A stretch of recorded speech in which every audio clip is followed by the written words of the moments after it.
香港一個充滿競爭嘅社會，一個重視資歷架構嘅地方，學歷就自自然然成為當中最重要嘅元素。單一個中學生，除咗要面對校內嘅考試之外，仲要面對2個公開考試。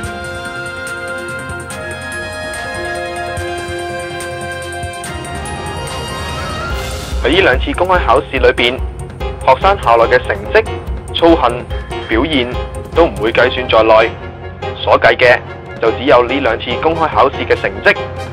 自然，呢2次公開考試嘅成績對所有學生嚟講都十分重要。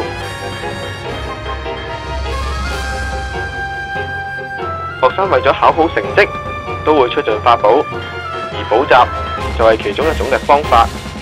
與此同時，補習社就成為學生必到嘅地方。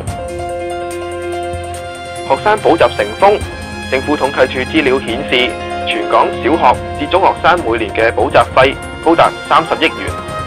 補習社市場龐大，但競爭亦都非常激烈。無論巴士車身、大廈外牆、